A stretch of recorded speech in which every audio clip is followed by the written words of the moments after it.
do not estimate the difficulty of pulling through a length of conduit and then a length of liquidite. You'll get totally stuck and hung up.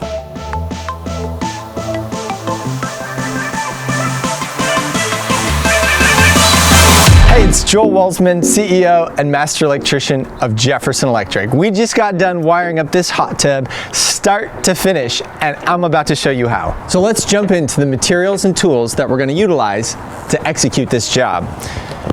This is 3/4 inch non-metallic liquid type. You want to make sure that the utilization of this particular material is compliant with your local standards, but this is going to give us the flexibility we need to execute. We have a suite of PVC parts here, and I'm using PVC intentionally because we're outdoors, we've got water, wet location, and I want the long-term durability. I've got two sizes of PVC here, which is not common in every installation, but you'll see why in this one. 1 inch Schedule 80 PVC and 3/4 inch Schedule 40 PVC. Now, Schedule 80 is a heavier wall and is rated for impact more so than Schedule 40. I've got my sealant of choice, OSI Quad, PVC glue, LB. This is an L shaped with a back opening as opposed to left side or right side opening. That's going to be critical here. I've got it in both 3/4 and 1 inch. I've got some elbows, 90-degree fittings. I've got my breakers, and in this case, I'm adding an accessory receptacle, a GFCI receptacle. So I've got both a single pole 20 amp breaker and a 2-pole 40 amp breaker, which matches the ampacity of my hot tub. You want to make sure you match in your installation. I've got supporting fittings for securing my conduit. I've got a GFCI receptacle.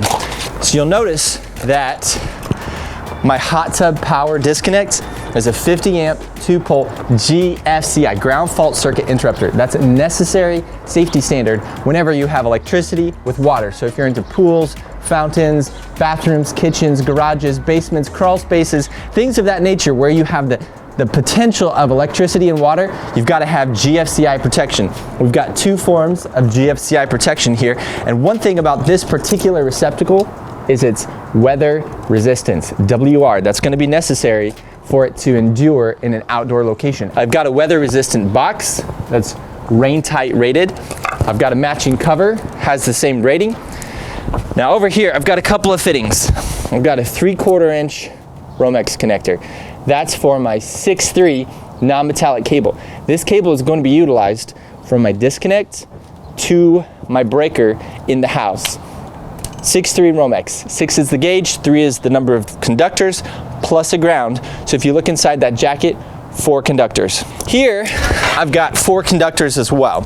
Now I'm going to transition wiring methods because this type of conductor, THWN-2, is rated at the full temperature capacity and ampacity of what my circuit needs, and it's wet location rated. So when it's inside my conduit underground to the hot tub, that conduit will get full of water at some point. Guaranteed, it's going to happen, even gluing up all the joints. This wire is going to be able to withstand those conditions. So I've got a hot, number 1, hot, number 2, my white is my neutral, and my green is my ground. My green is only 10 gauge, that's all that's required by code. I've got 12-2 Romex. This is for my receptacle and my 20 amp breaker. Now remember, we've talked about this in previous videos. The wire size has to match the breaker size, and that we've got that figured out here. Moving on to my tools. I've got a PVC cutter for quick cuts. I've got a Sawzall in case I need it. I've got an SDS Plus bit and rotary hammer for my masonry anchors. The bit size matches the anchor requirements, so that's a fit. I've got a couple specialized tools here that I'm going to utilize on this job. There are ways around this. For instance, here I've got a Greenlee heat blanket. This heat blanket is made for electricians to heat up and bend PVC conduit without scorching it, scalding it, or damaging it visibly or structurally. You can accomplish this task with a heat gun, but it requires more patience and more finesse. This heat blanket, gold. I've got an impact driver with a Phillips bit, matches my masonry anchors.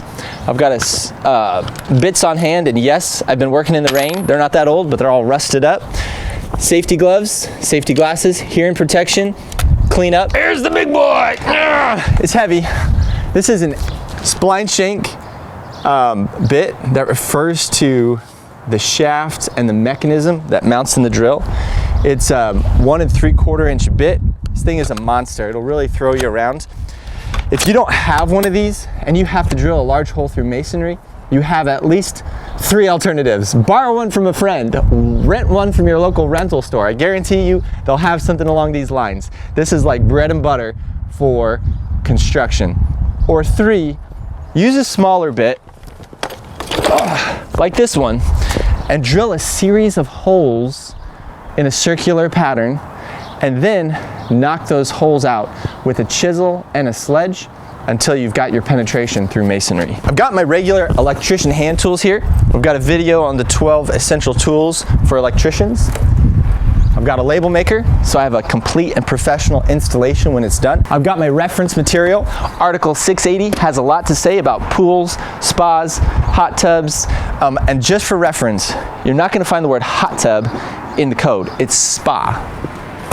I've got my fittings, tape, connectors, fasteners of all sorts. I might not have to reach into that box today, but if I hit a snag, parts are on call. I've got a level, and I've got my folding ruler. You guys know how much I like my folding ruler, so that my conduit work and mounting boxes turn out real clean. I've got a tester. It is always advisable to test before energizing the equipment if I can identify an issue with my voltmeter before frying a $4,000 hot tub.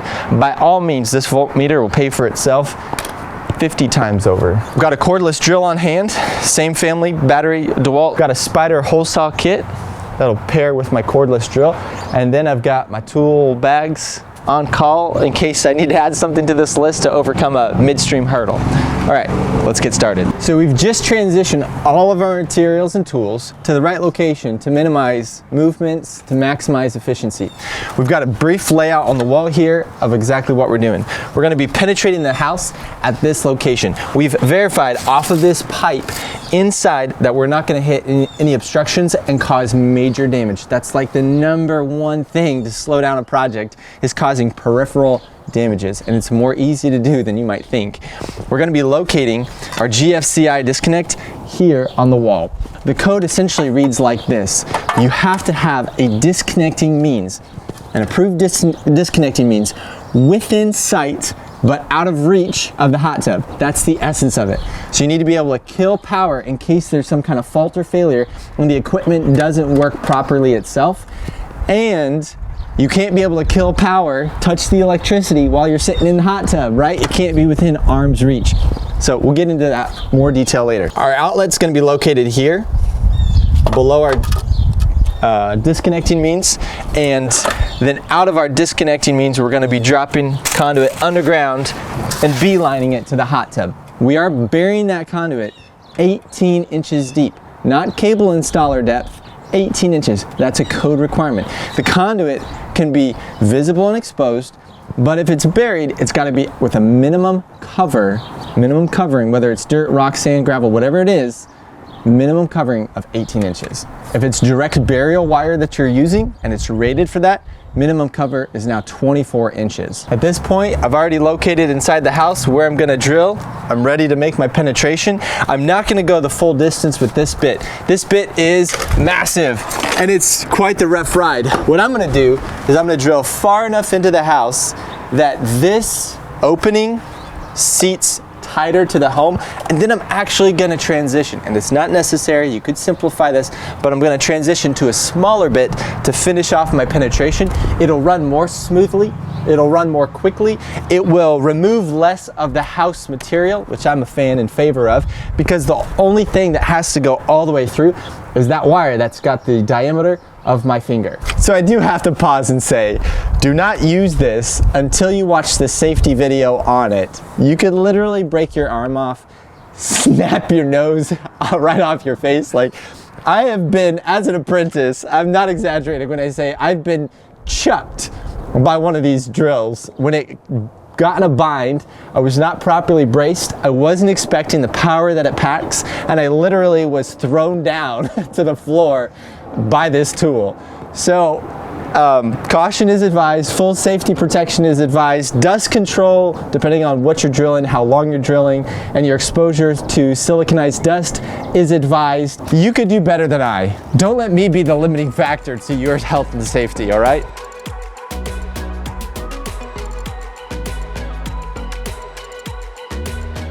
All right, picky, that's all I need. Look at that. It's gonna sit right there.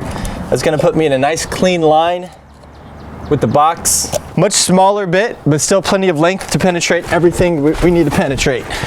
Here we go. I can't even see straight with the vibration of this drill. Everything's just a hazy blur. You may have noticed that I took an angled point of entry, and that was very intentional because I know on the inside, based upon my reference point of this pipe, that I do have some space constraints. The wire doesn't mind running at an angle. If it was conduit sleeved all the way through, that would be different. But I just want to be cautious and make sure that I'm not getting into something on the interior and causing damage. So I'm going to probe that hole before I plunge any further. Now, one thing I did experience is that there is a brick veneer over a concrete block foundation. So it's an 8-inch block plus a 4-inch veneer and a gap potentially. So I've got over 12 inches to penetrate before I'm all the way into the unfinished basement. That concrete block as well is potentially, I'm gonna hit a void on that block. So you're gonna have like this, the brick, which is the hardest to get through. It's the toughest point to drill, and you're gonna need something beefy.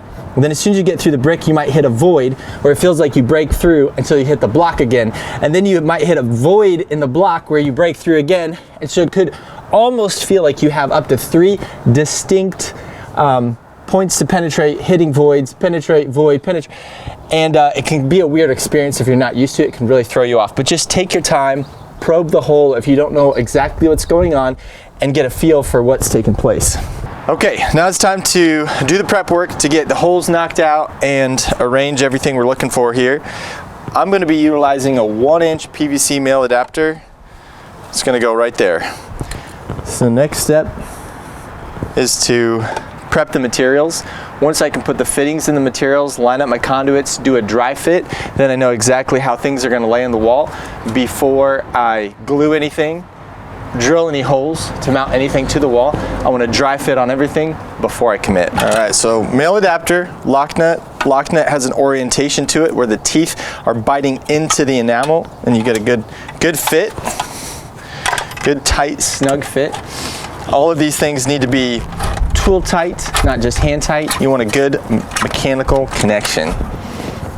Particularly if you're using metallic conduit, that metal to metal connection now becomes part of the ground path. A tool that's properly sized and well utilized won't scar the materials as you're tightening things down. Just want to be mindful of that as part of the professional fit and finish. We also have a bushing. I'm going to go ahead and sneak that bushing on there, and that is not typically required by code, but for 4-gauge and larger conductors, 1 1/4 inch and larger conduits, that does become a code requirement. I always like to take the fitting I'm going to be utilizing and to set it on the knockouts before I start, to make sure that with these concentric knockouts, I'm knocking out only the proper rings. In this case, the center and the first ring will constitute 3/4 inch nominal trade size. These concentric knockouts, when you're tooling them, they can pull others out. So let's say you run into a couple of problems. One, you knock out too large of a size. You can get reducing washers. 2, you knock out the wrong location, or it's not going to work as planned. Or you can get outdoor rated fillers that will then clamp, bolt through, and seal. From a water perspective and a pest, insect, rodent perspective, will seal that unused knockout. So my advice to you is just try to complete the planning, draw things up, do whatever's required so that you have assurance that you're going the right direction, and then also just be real easy on those knockouts. This one I'm going to have to depress it back down again. It started to lift off the surface. In this case, I'm not going to be able to fit a bushing on there because the ground bar is in conflict with the bushing being installed. So that's as good as I'm going to be able to do, but it is code compliant. I'm just going to want to make sure that the wire does not break hard over the edge of that fitting, because if it does, over time it can wear through and there could be exposed conductors. You have to remember, everything in construction, in a home, in a building, outdoors, indoors, whatever it is, it does move and shift. Now that sounds ridiculous if you've never been there, done that, but it does move and shift and wiggle, and if you've got wire laying over a sharp edge, it will wear through with time. It just will. It might take 10 to 40 years. This box is only equipped with a 1/2 inch knockout down here. I've got a 3/4 inch fitting. The reason I didn't do a 1/2 inch fitting is because the box of choice is a 3/4 inch outlet. Now, I could use a 1/2 inch fitting and reduce from 3/4 to 1/2, or I could expand the hole in the box and accommodate the 3/4 straight through. Either way is fine. There's always more than one way to skin the cat. I just need to, you know, be able to execute one way or the other, and I'm choosing to expand the hole. Step bit, I'm going to pull out a couple of tips and tricks, tools and fittings that probably weren't in the material overview, just as the project evolves, you know. Not trying to be tricky. I'm going to orient the box so that the shavings fall out of the box as opposed to just embedding themselves in any nook and cranny. Hot metal, when it goes flying, it tends to just kind of stick and penetrate everything it hits. And one of the things that I'm cautious to do is just to protect the housing. You see how it's between my legs and not in direct contact with the gravel? I don't want to scar it, because every one of those scar points is going to become an unsightly rust point. I use my bushings wherever they'll fit. I was not able to turn the lock nut. So what I did is I affixed the lock nut and then I turned the fitting on the outside of the box to meet up to the lock nut until I got a tight fit. My bushing, in this case, was able to fit. So I've got all 3 penetrations. This is wire in, wire out, and this is for my receptacle right there. It's time to dry fit some conduit here.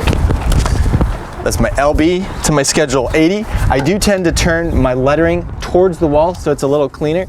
The difference is that versus that, right? I just think that looks better. So small things that differentiate yourself.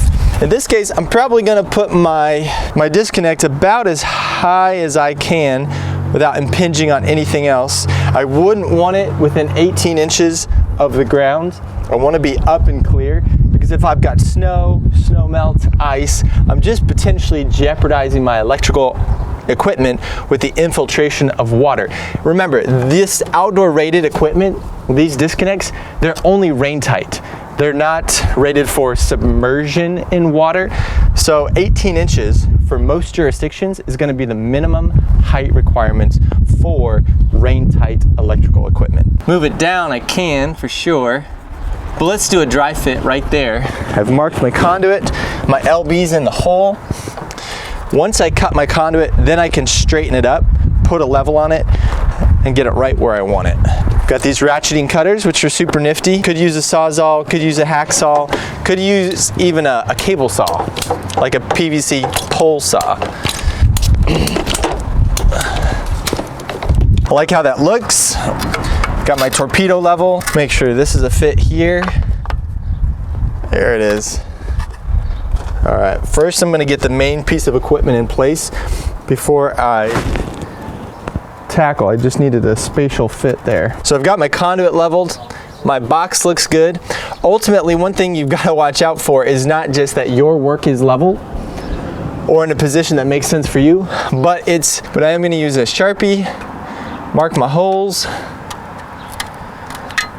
and I'm gonna go ahead and use my pencil to mark either side of the conduit. So I'm eyeballing the sides of the conduit straight to the brick. I'm choosing a spot where I've got a nice chunk of brick. I don't want to be close to the edge, or I'm going to split off and my hole is going to blow off the side of that brick. So I like being right there. I'm required, because I'm over 3 feet here, to have something that secures the conduit, and there's nothing at the bottom. So 3 feet unsecured, got to have a strap. Transfer my level to the box. That's gonna work. All right, let's drill some holes. All right, turkey baster actually works really well for blowing those holes out. I've had like 4, and I've lost them all, or they've broken, I've cracked them. And so now I'm back to the old-fashioned method until I buy another turkey baster. Don't get the small ones, get the turkey basters. I've seen so many exterior installations come loose from the house, whatever the type of siding is, whether it's wood or masonry, because water will infiltrate these holes, and these holes will turn into potholes like on the road with the freeze-thaw cycle. So I always, after putting in my masonry anchors in this case, put a little sealant in every penetration, as well as, of course, our main penetration down there. We warranty our work forever at Jefferson Electric, forever. That's a differentiator right there. And you can't warranty your work forever if you don't do these little kinds of things, because you'll be running all over town in 5 to 10 years fixing all kinds of problems that you didn't do right the first time. Okay, before I snug it down, I've got a little bit of wiggle latitude, so I'm gonna straighten it up to the degree possible.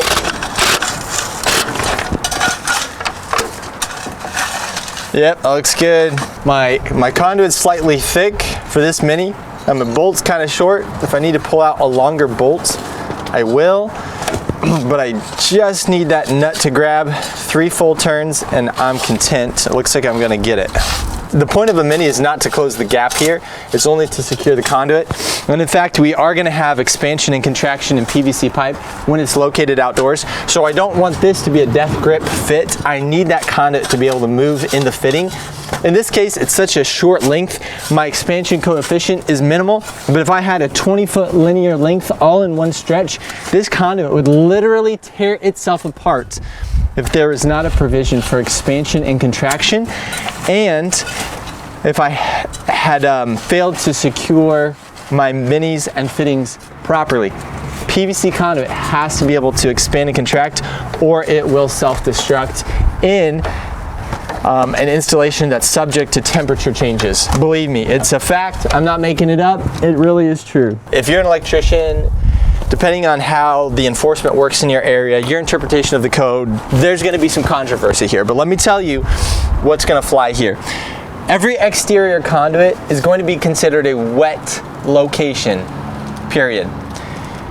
This wire, Romex, is only an indoor cable. It's not permitted to be installed in wet locations. However, we have one glue joint, one place that water can enter this part of the installation. So we are gonna go ahead and take the chance, it's not really a chance in my mind, it's well glued, we're smearing that glue around, straighten up the LB, seated in place. We are gonna go ahead and run the Romex continuously from the main panel inside through the basement and up through this conduit. I don't think this conduit will ever see an amount of water that's sufficient to cause damage or deterioration to this conductor. However, I will say prevailing installations at large would then continue to use, not ours, I'm not up for this, but I've seen it way too many times, would continue to use an indoor conductor through this conduit that's gonna exit and go underground and come up into the hot tub. There is so much potential water exposure on that conduit. PVC expands and contracts, joints pull loose and pull apart, things like that happen. This conductor would deteriorate if used to that extent outdoors and underground. I cannot advise that, and that's why we're gonna transition our conductor type so that it's resilient. The other conductor literally will function properly and safely if submerged in water. That's the one we want for the outdoor portion of this installation. Let's feed the wire inside and get going. All right, so the Romex cable, our 6.3, is feeding off the wire caddy inside, and it's gonna pull real smooth. Nice, nice. So what I'm gonna do is I'm gonna go ahead and strip back this wire from the LB so it's an easier, smoother pull up and in. And then I'm gonna utilize this same conduit for the 12-2 Romex into the panel. I'm gonna set the 12-2 on the caddy, I'm gonna send it through, and we're gonna have one dedicated 20 amp circuit for the receptacle and a dedicated, not shared with anything else, hot tub circuit to our disconnect to service the spa. That's why I've upsized this conduit right here, just so that I can fit both Romex cables into and through the box to my accessory outlet. Now, why go through the extra effort of sending it through like this? And that's strictly just to avoid another penetration into the home, but we could have done that separately and mounted it here on its own. But this seemed to be a little simpler with respect to penetrations and parts counts. Now, you can only bundle so many conductors together before you end up with code issues. One, with respect to conduit fill, how much is in that conduit? Two, with respect to temperature and heat restrictions. In this case, I've calculated both and I'm going to be fine. This is considered a short length of conduit that is an incomplete conduit system that is for the purpose of supporting and protecting wire. So I can actually fill this to max as long as there's not physical damage to the wire itself. I don't have to abide by the 40% fill for 3 or more conductors in this conduit. If you have concerns about the complexity of a project like this and you want to have a consultation with me, check the link in the description and we can work through it together. So guys, I put a real light score across the jacket, and the reason for that is twofold. One, my blade is dull. I need a new blade. And two, more importantly, it's because I don't want to slice into the inner conductors. So I just scored it. I didn't penetrate the jacket. That's real important. So now I'm fighting it off here. Make sure that glue is closed.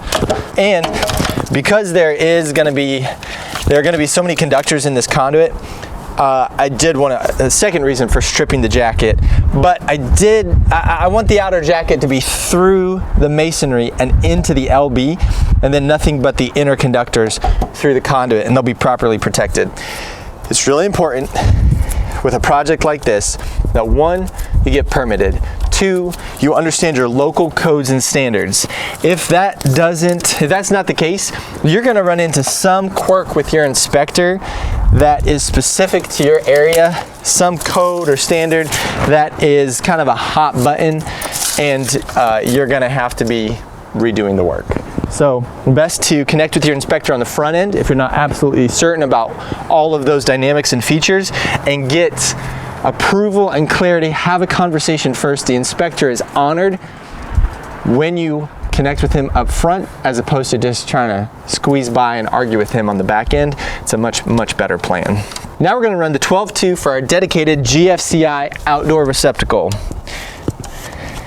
Any equipment that requires servicing, like HVAC equipment, specifically would be the most common example, is required to have a convenience receptacle within 25 feet. And that's so that maintenance personnel can safely service the equipment with the tools that they need without running hundreds of feet of extension cord. Now this is kind of tight. I'm gonna go ahead and pop this breaker out of here because I don't want to damage it, and it's definitely in the way. This fiberglass right here, you pop those off and pretty soon the breaker's not able to hold itself in there. This, my friends, is a $100 breaker and a $30 enclosure. Don't take any chances. Notice one thing. I'm wrestling these conductors up into here and I'm moving this LB quite a bit. I made a decision not to caulk this yet because I'm totally aware that I'm just gonna break that caulk away. And also this is a real dusty surface. So I'm gonna clean that up a little bit. And then as one of the final steps, I'll caulk it and it'll be as good as it's gonna be. It's in.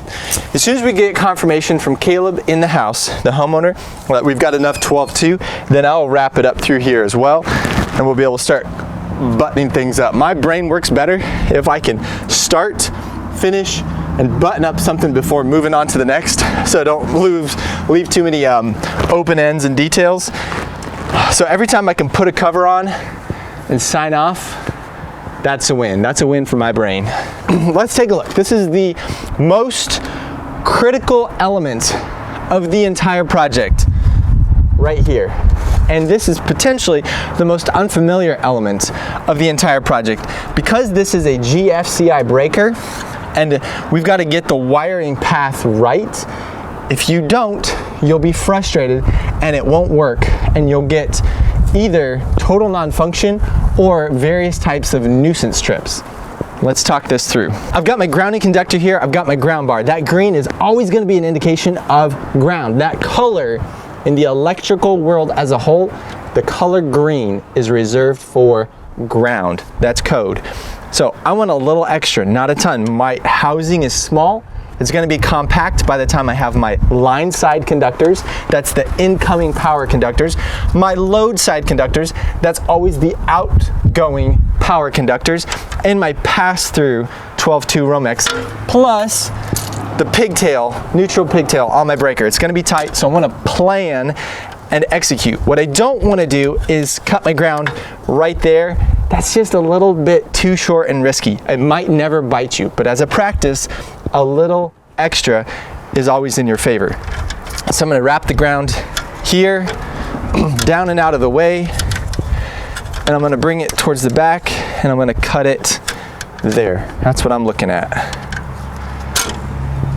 Number 2 square or a flathead. I'm going to fully seat it. Look at that. That ground bar is wiggling around in there. The ground bar is secured to the housing such that the metal housing is actually grounded with the conductors. And that's intentional. Now for my neutral. This is real important. The incoming neutral, I'm going to route it this way. Incoming neutral gets made up to the neutral bar. I'm going to use one of the larger terminals here for the 6-gauge neutral. It gets made up to the neutral bar. And then my outgoing neutral gets made up to the breaker. And the connection between in and out is the breaker pigtail. Plenty of room for confusion here. So I actually don't like that. Take a look real quick. If I leave that neutral, that number 6, bent that tightly, that's a violation of wire bending radius for a conductor of this size. And it's gonna have the potential for failure over time if it's left in that condition. So I'm actually gonna expand it a little bit and bring it up to a higher terminal and give it some relief. That's one of the finer points that you're gonna wanna pay attention to. And if you don't, again, the potential for failure is not always in the first 6 months. Sometimes it's 4 to 10 years down the road. Right now in the United States of America, over 500,000 hot tubs are sold every year. There are approximately 14 million hot tubs in service right now. That means that these hot tubs are lasting for a decade or more, and that's at least how long you want this installation to last. But the reality is this could service hot tub 1, 2, and 3. This could still be in place in 50 years. That's not the least bit unlikely. Make sure it's landed on the neutral bar, the silver or whitish terminals for neutral. Do not put any grounds. You'll fault your installation. You'll fault your breaker. If you put grounds on this terminal bar, separate grounds and neutrals. The only place in the entire house that grounds and neutrals are common by code, the only place is at the main disconnecting means, either the main external disconnect or the main service panel in the house or the garage. The only place. After that, they're always separated. This is no exception. All right, it's gotten colder out here. We've had a lunch break. The trench is finished. We've got a good straight shot on the trench, 18-inch depth, and coming back to terminating our wire. I'm using a 1/4-inch tip screwdriver, and that's just a perfect fit right into those lugs. If it's not, I'm gonna be applying enough force that I will end up scarring the lugs, or potentially breaking off the tip of my screwdriver if it's too small, or shearing off the side of the lug and rendering it inoperable. So I'm just being careful about the tooling in that regard. I am gonna see what the fit is here. So I've removed my breaker so I don't damage it in the process of bringing the wire in. Oh man, I don't have enough room. It's so tight. This disconnect is just so tight. I'm gonna have to come around the right side to terminate them both. Let's get that breaker back out of there, keep it safe. So this is hot leg 1, hot leg 2, phase A, phase B. You're not gonna reverse the motor or anything like that, anything goofy. If you've got any context for 3-phase commercial or industrial applications, that's not a concern here. You can land either conductor on either terminal and you're not gonna reverse the motor in your hot tub, so don't worry about that. I wanna be mindful about the conductor right here. and make sure I can still get that breaker in there when we're all said and done. Same method, I'm gonna wiggle and seat, make sure there's no insulation in the electrical point of connection. If I'm using an aluminum conductor, which is quite possible if you've got a long run from the panel to hot tub and your wire is sized just barely large enough, you might be dealing with voltage drop and you might need to upsize your conductor to handle that. Upsizing the conductor, sometimes you'll end up with an aluminum conductor based upon what's available at the supply house or for cost saving measures. Copper conductors tend to cost about 3 times as much as aluminum conductors. And every time you upsize, you transition from copper to aluminum, the general rule of thumb is that you upsize one size. So if you're using 6 gauge copper, now you're 4 gauge aluminum. If you're upsizing your conductor because of length of run, now you're using 2 gauge or 3 gauge aluminum. So there are calculations and rules around that, but just as an easy rule of thumb, boy, it's really gonna get tight in here. I hope I can fit everything. Oh man, it's gonna be so snug. Look, there's just almost no room over here. I could depress that and bring it in. And the reason I'm doing this, I'm depressing my fiberglass flap just a little bit in order to get my conductor in there, or I could go right over the face of that. But I don't want to bend it around this way and have that sharp bend again. That's a violation of wire bending radius. So, some thoughts for you. The material cost on this specific project, $350 before any markups. That includes tax.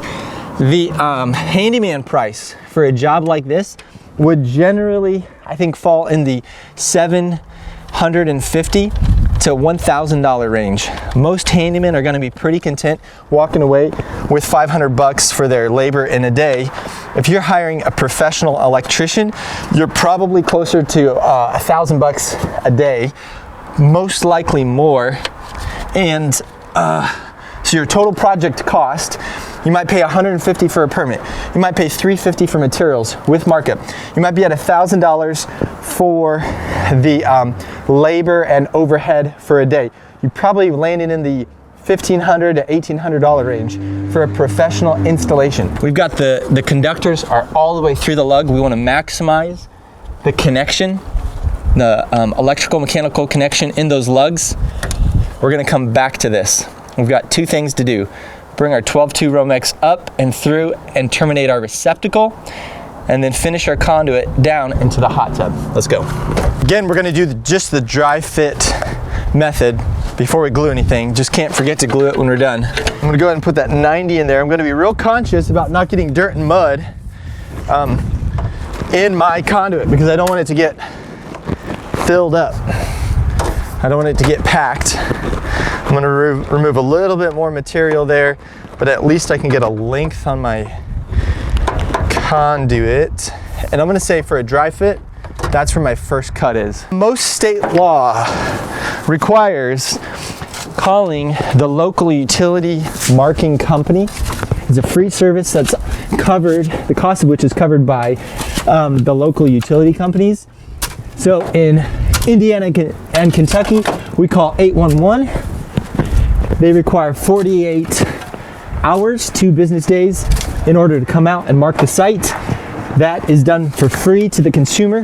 It's required every time there's any kind of earth moving procedure. The trench is the proper depth. I'm going to cut off a couple more inches here. Woo! And again, we're just in the dry fit process for this trench. We're going to make sure that every fitting is fully seated. It's so frustrating when you're dry fitting and you don't realize you didn't get it fully seated, and then you go to glue and you put it all together and it's too short. When I glue it, again, I'm going to turn my printing towards the wall. I'm going to line up my mini for my 3/4 horizontally with this mini. That's just part of that workmanship detail. And I do have a restriction here. I've got a hard stop right there, so my pipe actually doesn't want to plumb perfectly. What I'm gonna do is expand this joint just a little bit. I can't afford much or I won't be able to get the cover on right there. So that's what I'm gonna do right there. Again, I'm marking the outsides of the conduit. I'm gonna end up setting that anchor in the center, horizontally aligned. I like these hubs, the hubs built into the conduit. They're so deep, it's such a great fit and seat. If something comes apart, it won't be that hub. So whenever you've got these, use them. They're better than the factory couplings. Notice that my conduit is more straight than the trench. That's totally fine. PVC has natural flexibility to it. If you've got a sunny day, set it in the sun. It'll cause it to be more malleable. If it's cool, if the temperature is high and you don't want it to just be saggy and floppy, you want more rigidity for the installation, put it in the shade. So be mindful, it is very temperature sensitive. Okay, here's the other thing. One more thing about PVC. I've been harping on it all day at this point. You can start complaining if you wish. Just drop your complaints in the comments section. YouTube likes that kind of stuff. But here's the deal. If PVC is sitting in direct sunlight, you show up to the job site, you flop down a bundle of 100 feet of PVC in the sunlight. The day is 90 degrees. It's baking in the sun for 4 hours before you actually start utilizing it. That 10-foot stick of PVC, cold, 10-foot cold, has now just become 10 foot 1 inch.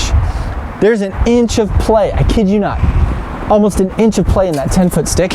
So you go assembling 10-foot stick after 10-foot stick. You put it in the ground, 36-inch depth.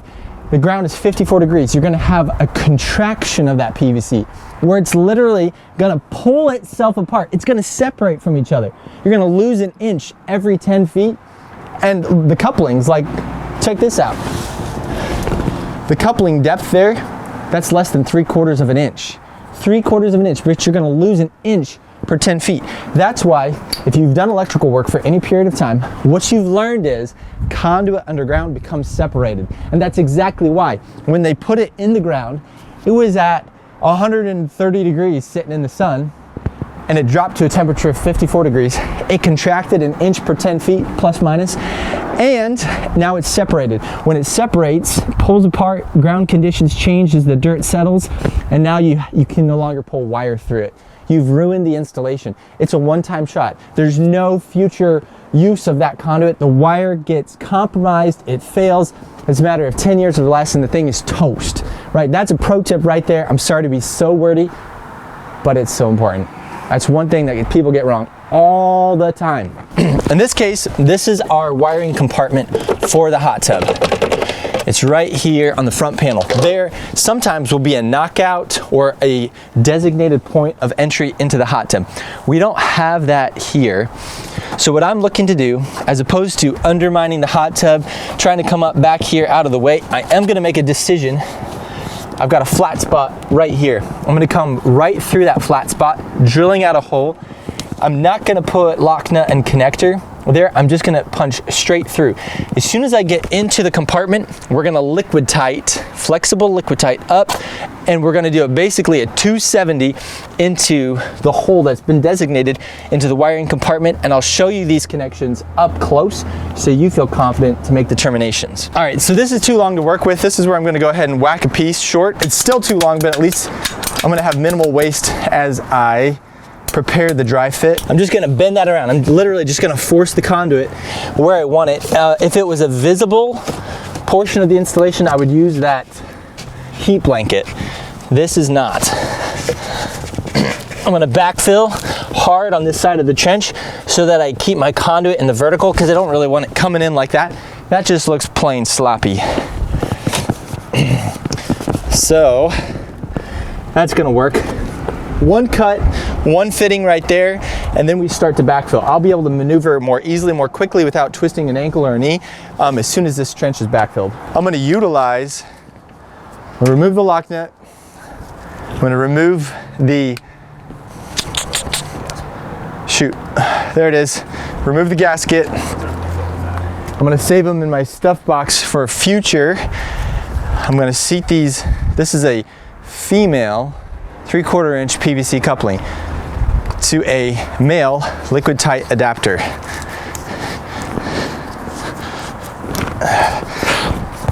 Oh, and I'm gonna put that shoulder of the female adapter right on top of the hole we just drilled to ensure that I close it up from any rodent or pest entry. Those things can like a rat can slip through a hole the size of a dime, let alone a baby field mouse that decides to grow up inside of the hot tub and become a fiendish beast. If you're not sure if a fitting is fully seated, here's a trick. Mark it. Mark right where it lands on the dry fit, and when you take it back apart, then, which I think I'm good. I think I'm ready to backfill. Then you take it back apart and you see, no, I'm good. I got an inch seated in there. That's enough. And I still wanted to go a little further. That's perfect. It's time to glue.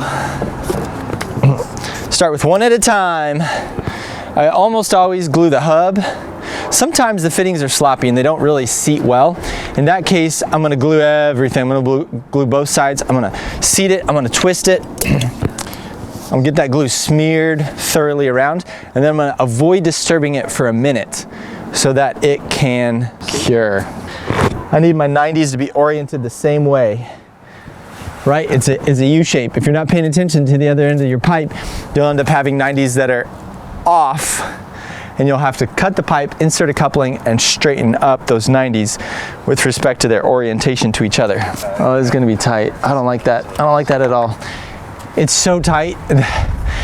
By code, conduit systems are supposed to be complete before any wire is pulled through them. In this case, I'm really in a bind on my spacing here, so I am going to intentionally violate code and pull my wire and slip it through the fittings before they're fully secured in place, because that is the lesser of evils. This is the real world. I have to make it work. That is my responsibility. I'm now going to endeavor to slip it under that cable, fully assembled. It's going to be kind of tight.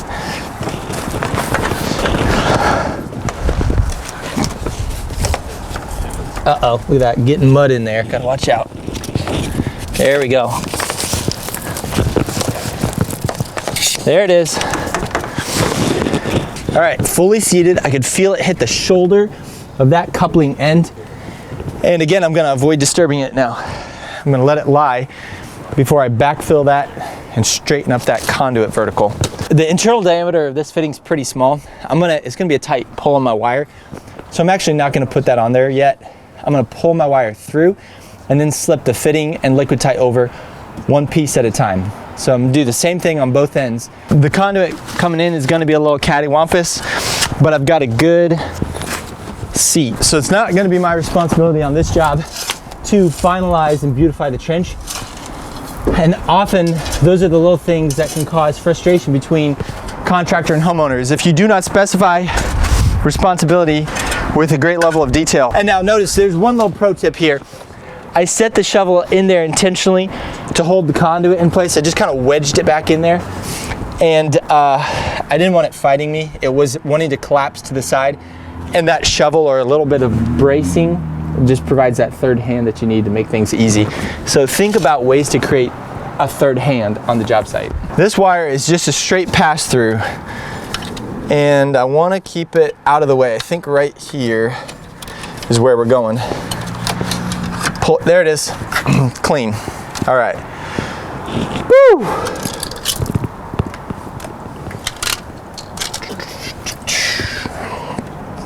Dry fit time. I'm gonna, if at all possible, I want to line up these mounting holes with the optimal places in the brick. I don't like that. For one, it's tight, so it's a little bit cocked. If I make this longer, then it's gonna visually look better. Now I can force it over and it's gonna be fine. Two, look, it's right on the edge of that. It's good here. So I'm gonna wanna drop it down by a few inches. I'm gonna cut me a new piece. I'm so confident that this little piece here is exactly what we're looking for. I'm gonna go ahead and glue it. Famous last words. Glue both sides. I really want this box to stay dry. I don't want any water inside my conduit. I'm gluing both sides. I'm seating it as well as I possibly can. I'm twisting it, pushing it all the way in there. Trying to act quickly so my glue doesn't cure too fast. There it is. That's gonna be great. All right, I'm watching out that I don't ruin my chuck on the side of that box and I don't scar it all up. There are 4 mounting holes. I'm only using 2 opposite holes. That's plenty to hold that box. And I've transitioned to a 3/16 bit in order to utilize a 1/4 inch Tapcon. Tapcons go straight into the brick and don't require an anchor. I've already glued the box, and so it's my opportunity to demonstrate to you a second mounting method. I'm gonna go ahead and actually secure that because it's right where I want it. And what I don't wanna do is pull the box into place before driving that anchor and then have them not line up and stretch those PVC tabs and snap them off. I've done that before. I don't know if that makes sense what I'm saying there, but I'm going to do it one at a time. A little dab of clear OSI. This stuff is good. If you don't know it, get to know it. Much better than silicone. Much, much better. Lasts a heck of a lot longer. A ton more messier. That is a fact, it is messier, but it's because it's better. This cover is very interesting that only one monoplex of the duplex is accessible. The buttons are still accessible, and then there's an adapter that slips in there. Very interesting, I'll show you exactly what's going on there. But let me remind you, this is a weather resistant, WR. This is a TR, tamper resistant, WR, weather resistant, GFCI receptacle. Tamper refers to the block that's at the prongs where they have to be inserted simultaneously. If I, as a child, were to insert this screwdriver into the hot, it would not go. That's the safety mechanism. I can't get shocked. You have to have 2 prongs inserted simultaneously in order to divert the blocking mechanism and engage with the electrical connections. That's TR, tamper resistant. The WR is the ability for this receptacle to resist moisture. You can still destroy it quickly with power washing it directly or something like that, but it will resist moisture, and it's a code requirement to have this type of WR in a wet location. This is incoming power. Incoming power goes to the line side. People, if homeowners are gonna mix up 2 things, it's GFCI receptacles and 3-way switches. Right? So insert your black into the brass terminal, snug it down. Insert your white into the silver terminal, cinch it down. Ground to ground screw. You kind of have to tip it, use gravity to cause the plate to open and receive the conductor. Don't overdo it, you'll strip them out. 15 inch-pounds. I put mine in the vertical orientation, which is what's required. Here's the adapter that's going to go in there. It's going to insert into the top, and it's going to allow cords to come in and hang nicely right out of the box. So that's what I want for this installation. I'm going to give it a loop-de-loop just to get things tucked in there and out of the way. I'm going to be real mindful that that ground does not come into contact with my terminals.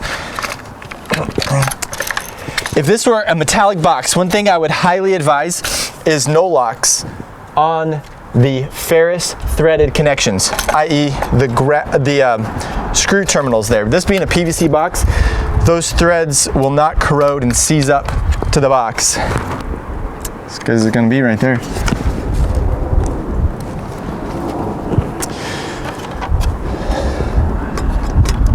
All right, we're going to test the receptacle first before we put in the adapter. We'll use test the trip function to make sure that's all squared away. All right, easy does it. We're down in the basement now. We're at the main electrical panel. I've used a number 2 square to remove the panel cover screws. I want to call your attention to one thing here, guys. I'm going to tell you, I get in the weeds. I apologize. This is a sharp tip screw. In contrast to the required blunt tip screws, this one is incorrect. This is a code violation. This should be called out by any inspector and replaced by any electrician. I'm going to dig into my supply, get rid of this, and go with this. The risk is that it's going to penetrate a wire, and it's going to cause a short in the panel, and it's going to blow a hole in the panel cover and in the wire. No go, bro. Ain't doing it. We've got our Cutler hammer type CH breakers. I'm going to decide that this is my point of entry for both of my connectors and both of my cables, which are right here. I'm going to take the first available breaker spot and install the breaker in the appropriate manner. Make sure that lines up. It's a tight fit for sure. Watch out. These are cut resistant gloves. These are not insulated gloves, so you do want to be careful. And if you're a do-it-yourselfer, tell you what, get a battery powered light, kill the main, and take precautions. The house is occupied right now. Being a professional electrician, I could probably ask to kill the main, but I am reluctant, I'll admit, to kill power on the whole family when everyone's home. If I can just take a little extra time, recognize the hazards, and maintain safety. Same thing goes here. You wanna knock out. I'm working with a concentric knockout on the top of the panel. I will be installing a 3/4 inch Romex connector to accommodate the number 6, and I want to be careful that I don't knock out too much. Here's a little pro tip you may have heard me say before. Insert your thumb into the connector. You see, I struggle with dropping things, small parts, especially with gloved hands. Insert your thumb, take your other finger and spin it off, and now it's captive. I don't drop lock nuts using that method, but otherwise it can get pretty cumbersome. One thing you don't want to do is drop a lock nut into your panel. If you've ever seen a metal lock nut short across phases, it's impressive. It's really good. It's really quite something. Wear your safety glasses working in a panel.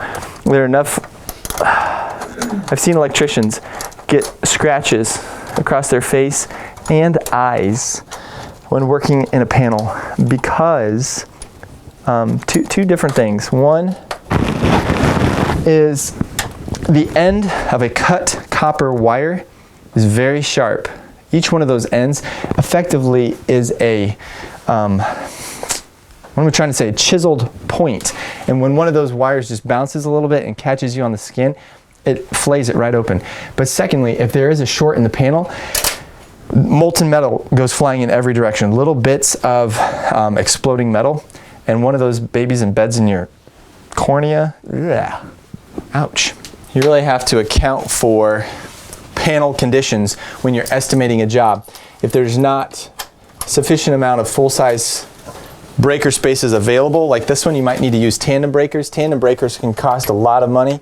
If you're working with like a Square D QO panel, you could be paying, for an installation like this, you might be required to install 6 tandem breakers.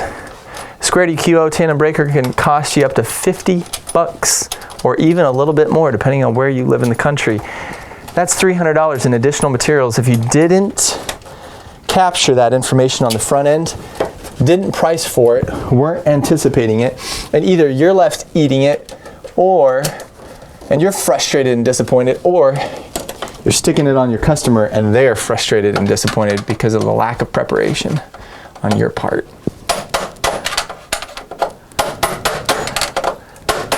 My personal opinion is that it's better to operate with integrity, stick to your price, eat the additional if it's your fault that you failed to prepare. If it's a true unknown that arises, then that cost belongs to the customer, in my opinion. Not everything can be known at the onset of a project. I'm gonna go ahead and strip the cable before putting it in there. I'm gonna give it a little extra slack up here. I'm gonna strip it to that point down because it's so congested up there. Once it's in the box, there's no accessing it. I'm gonna terminate the cable that's hardest to reach first. In that case, that's here. I've got a ground bar on the left, neutral bar on the right, and my breaker's right here. This is where I really want to be careful. The insulated conductors are fine. It's this grounding conductor. If that thing bounces across the mains here, wow, fireworks show. So I'm gonna take it, I'm gonna set it across this beautiful solar edge inverter. This customer does have an active solar array. I'm gonna secure the connection. You've got to be careful not to death grip these connectors. They will crush the cable and short it internally. It's hard to troubleshoot. It's really frustrating. All right, make sure my cable is clamped. Boom. Grounds, neutrals, hot. Grounds on the left, where you can see all the grounds have been terminated. The general rule is 1 conductor per terminal, unless the terminal is rated for multiple conductors. It might be rated for 2. I guarantee you it's not rated for 3. I'm going to go ahead and I've bent it to an open and available terminal there. I'm going to be real careful. I'm going to pull it back up here, bring it down on the inside of that main service conductor.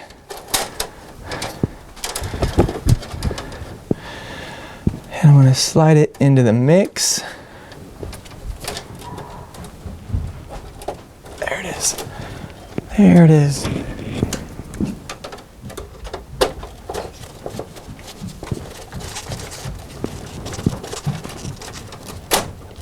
We're in. All right, approximately 15 inch-pounds with a number 2 square, and we're there. I always want my workmanship to be as good or better than what's here. I want to be a net contributor to quality workmanship, just as far as how neatly the wires are laced into place. I want to be a net contributor, not detractor. It's not my job to like tidy up this whole panel. That's not it. And plus it looks like it's been well done. All right. Now, one thing to watch out for. This is kind of the big one. If you happen to have a terminal that's rated for 2 neutral conductors, and you're going to go ahead and put 2 neutral conductors underneath that terminal, they need to be of the same size.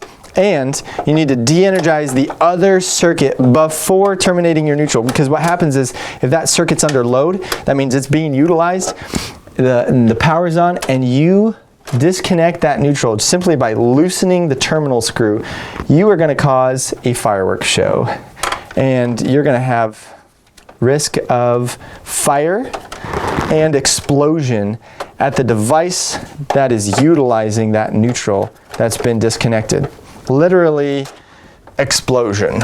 Smoke, you could send a TV up in flames in a matter of seconds. You want to make sure you've got a good connection there. A couple things that could go wrong. You have to understand the clamp style on that breaker, and then you want to make sure, because there are multiple different clamping styles where that terminal styles on breakers. So you want to know your terminal style, get it inserted properly, and torqued down properly. Not over torqued, not under torqued. And then you also need to be certain that there's no insulation inside the terminal. What's the depth of the terminal and what's the depth of the strip on your conductor? They need to match. You need to get it fully seated without any insulation in that terminal screw. So I'm just going to do a visual. Visual inspection is worth so much, and we're good. No exposed copper, but yet fully seated.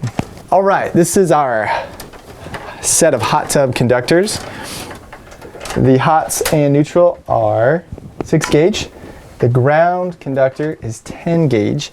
And I'm trying to be so careful bringing it in here, watching it on these live terminals. Newer panels will have terminal covers. That's a really nice feature, but it's not here. Not here. Those. All right, I'm gonna go ahead and pre-bend and cut to length. I'm gonna let the scrap fall, and I'm gonna grab the conductor to make sure it doesn't bounce back into the panel. Take your time. Haste makes waste. I'm gonna slip it behind all of these conductors. The wiggle and seat method is gonna be utilized for these stranded conductors. That's really important. Or you can tighten, loosen, tighten. The methods are comparable and intended to fulfill the same purpose. The terminal of choice, I think, is right there, unless actually here. I'm gonna go right here closer to the top, because this being a larger conductor, if I can make it shorter, it's going to minimize congestion. It's really gonna help me out. So let's do this. I'm gonna,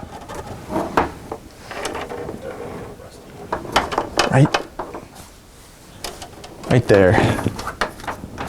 The terminals are rated for certain conductor sizes, and 6 gauge is the largest this terminal is rated to. I can guarantee you that.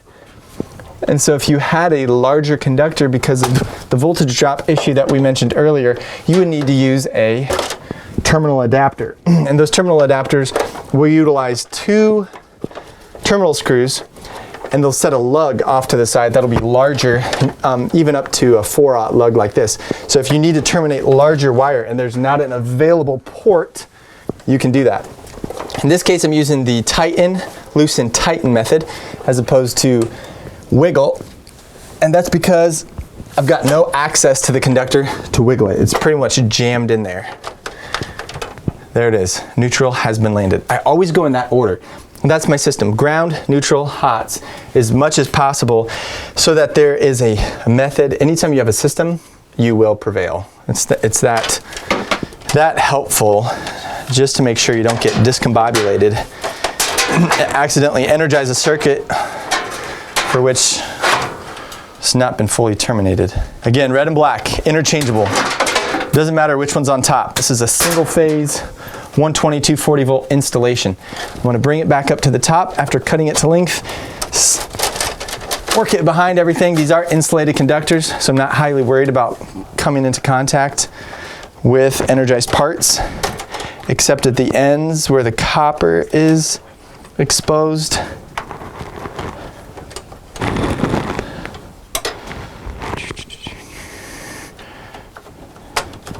There it is. There it is. Okay, and we're through. Now that I've got it through that maze, now I'll strip it. But I wanted every last little bit of insulation I could get just to protect from accidental fault. All right, these I can get to wiggle. Wow, so it felt like it was almost tight. As soon as I start wiggling, look at that. You get like 2 more full revolutions on it. You can really be deceived if you don't follow the method. Let's open it up, make sure it's loose.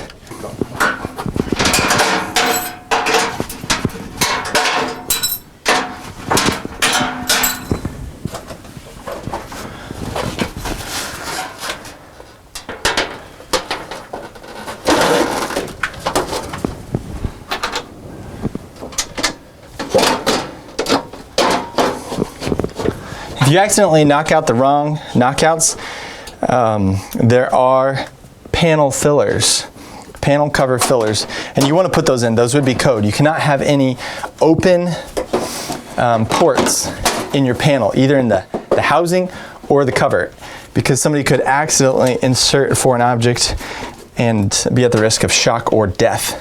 All right, boom, boom. WEO, 1 panel cover screw. When I come back inside to finalize and clean up, otherwise the rest of it's outdoors.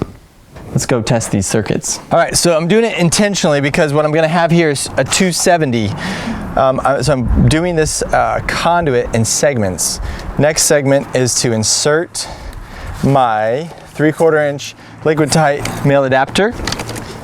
I'm gonna make sure my collar nut is loose, and I'm gonna tighten the adapter on. Now my liquid tight, I'm gonna cut it to length.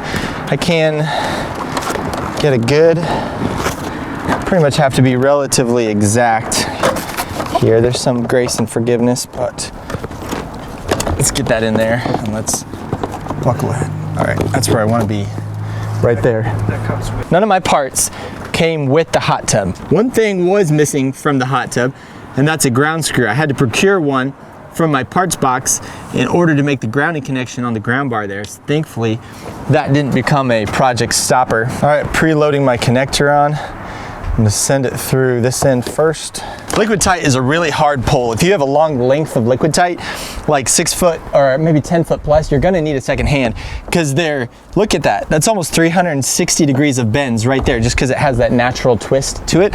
If you can lay it in the sun, get it to relax, warm up, and lay out straight, you'll reduce the resistance on a pull, but do not estimate the difficulty of pulling through a length of conduit and then a length of liquid tight. You'll get totally stuck and hung up. Max code is 360 degrees of total bends between pull points, and that's difficult. If you overlook that important fact, you're gonna run into a snag. You won't be able to shove a fish tape through that or pull the wire. There's way too much resistance. So watch out for liquid tight. It'll get you stuck. All right, I've got it seated onto the fitting. Tighten the collar nut. Again, tool tight for all this stuff. But it is plastic, so take it easy. You'll blow it. That's enough. All right, there's a 1-inch knockout in the side of this compartment. So we're going to be utilizing reducing washers. These are manufactured parts intended for this purpose. One reducing washer slips over.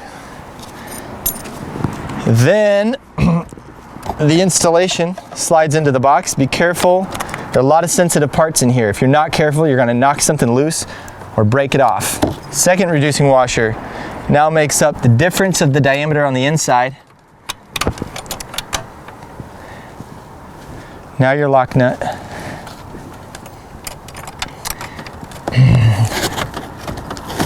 Again, we didn't know until we opened up the hot tub that we're going to need reducing washers on that.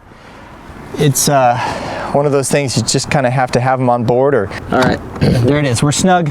We're tool tight. That liquid tight sits really actually very nicely in there. That turned out perfectly. Now it's time to terminate our conductors. Every conductor has a somewhat unique length. First, the ground. Ground, neutral, hots. I'm going to be mindful. I'm going to shorten up my ground because right now it's kind of hanging in the way here. I'm going to shorten it up. There's a sticker here, a label, and there's a hole, and it's going to come into this exterior ground bar. That's all I need. Worst case scenario, if I were to come up short, I've got plenty of excess on the other end. I could slide it through the conduit. If I'd have to like remake a connection or something, always got to have that backdoor contingency. My terminal block here has a neutral, hot, hot. That's where I'm going to land. Neutral, hot, hot. The black and the red are interchangeable. However, for the sake of appearance and workmanship, I'm going to line up black and red according to the color code. The cover that sits on this box has a bulge to it, so I actually have some working space. What I'm going to do, because it's going to be really hot, really hard. Oh man, that's tough. Okay, I'm not going to put a loop in it. I'm going to press the conductor back into the conduit because there's some play. Look at that. There's that much play. So I'm going to cut it here. I'm going to press it back, slide it in, and pull it out. And that's how I'm going to terminate that block, because you can see this size of conductor, this amount of space, it's going to be snug. There's no wiggling the conductor. So once again, wiggle, tighten, loosen, tighten. And now we're going to rinse and repeat. Black is next. Recap. Everything's been clearly marked in this spa or hot tub electrical compartment. That's very typical. It's not often you'll find surprises. You can get overwhelmed by everything that's going on, but the conductors are clearly marked. Let's not install the cover until we've done a final test, voltage test across these terminals. And then we'll put the covers on, button up the exterior. Because we've got such a tight space there, we're gonna sleeve this over. And I'm gonna actually do one more little trick here. It's gonna be hard to get that LB cover on, like really hard, post facto. So I'm gonna go ahead and fully insert these wires through the LB and into the box. I'm gonna put the cover on, I'm gonna glue it up, and then I'm gonna slide it into place. Being simple wire, that's essentially a very smooth, very slippery coating on these conductors. I think they'll be able to slide and seat just enough. This is where we find out if the dry fit worked or we were accurate. Oh, that's great. I'm gonna force that a little further if I can before it dries. There it is. Just wedge it in there, give it a twist. All right, slightly long on that nipple. Man, it sure would be nice if they gave you just, 2 to 3 more inches in each direction in these disconnects. This one's pretty tight. It's time for our breaker. This is how this works. The pigtail will wrap around here and make up to our neutral bar. So neutral comes in, hits the bar, jumps to the pigtail, and then there is a neutral. See how it's marked with white there? That's a neutral terminal. So you land your load side neutral on your breaker. Hots are here. You can't pass any other current through this breaker but these 3 conductors. If you decide to get real clever or something and tap hot and neutral off this breaker to feed this receptacle, the breaker will not set. You'll turn it on, it'll kick off immediately and trip if there's any load. And that's because neutral current and hot current has to be balanced. If there's any stray current up in excess of 4 milliamps, this GFCI is so sensitive, it'll trip out. That's 4/1000ths of an amp. There's no appliance in your house that uses only 4/1000ths of an amp. Okay, that's impinging on our success there a bit.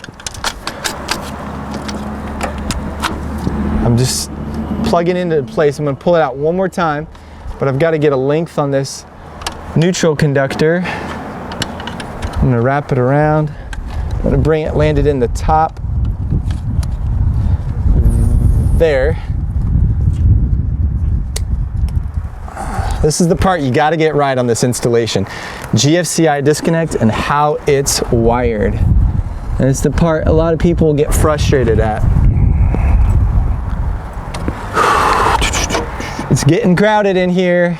I don't know if I'm actually going to be able to have a service loop on all of these. It's getting really crowded. All right. Oh man, it's so crowded. Tried a couple different ways, see what works. I might be able to wrap this around here. It's taking up more physical space, but I'm not really in contest up at the top for space. I'm gonna do that. I'm gonna do that right there. Starting to look like mayhem. If you need to rewind, watch it again. It's real important that every conductor is landed well. This is a high power installation and is landed in the right spot. A red conductor on the right side at the top, so I'm going to keep it on the right side at the bottom.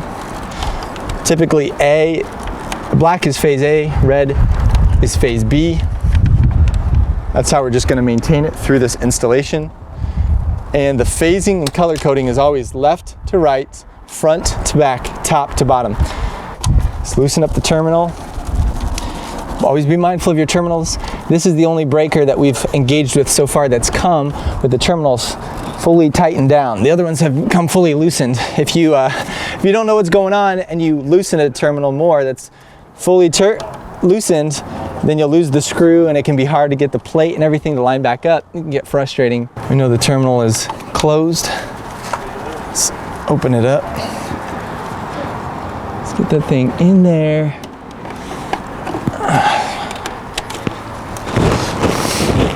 Okay.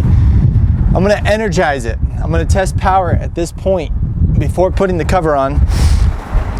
I'm gonna leave the breaker off, turn the breaker on in the house, test. I'm just gonna test as we go in case anything gets mixed up, messed up. I wanna avoid damage to the hot tub. All right, I'm gonna test the line side. 250.4, hot to hot, that's perfect. You have to recall that this is a 120, 240 volt system. Our utility tends to run a little bit hot on most residential systems. We're running 250. The voltage is nominal. That's totally fine. I'm gonna do hot to neutral, 125. It should be exactly half, which is perfect. The legs are balanced, nothing quirky is happening. If you ended up with a bad reading, like I would say less than 110 is a bad reading. That something's going on, you need to investigate. In this case, we're 125 here to here, there to there. That's absolutely beautiful. We're gonna check ground. I'm gonna check the enclosure itself. To hot, 125.2. Exactly what we would expect. I'm gonna check ground to neutral, 0. That's perfect. I'm gonna check to the ground bar too. Just check everything. Love it. All right, we're good. We're gonna energize the breaker. We're gonna check the hot tub. We're gonna put all the covers on. We're gonna test ooh! Almost turned off the solar array. Yikes! Lights are on my GFCI. Push the reset, that held. I'm gonna turn my handy dandy tester on. Should be measuring about 125 here as well. Boom, that's good. I am gonna test the trip function. Push test, clicks, trips out. I'm gonna reset it. And everything comes back. Your work is not complete until you have tested it. Here's the adapter we're talking about. That's gonna plug in here. It's having trouble getting past that tamper resistance.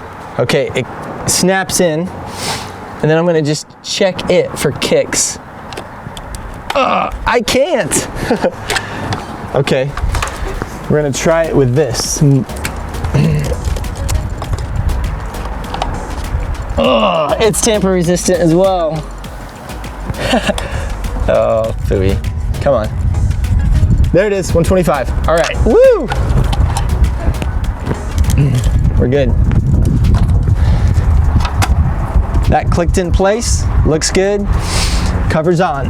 Part of completing the labeling process is just the little things, GFCI protected. I'm gonna make notice there because it's actually not marked on the outside and someone may not recognize that as a GFCI. But if they're troubleshooting this in the future, that'll be really helpful. This outlet down here is more or less identifiable as a GFCI, but I'm gonna put it there in black and white, plain English, just so it's that much harder to miss. We've got the labels. Try to be thorough. I try so hard, guys, I really do. There we go. Holy moly, that's a job. You might be worn out by the end of this project. It might take you a couple of days, but I hope you overcome as well. And subscribe to Electric Pro Academy for more real skills to make more money.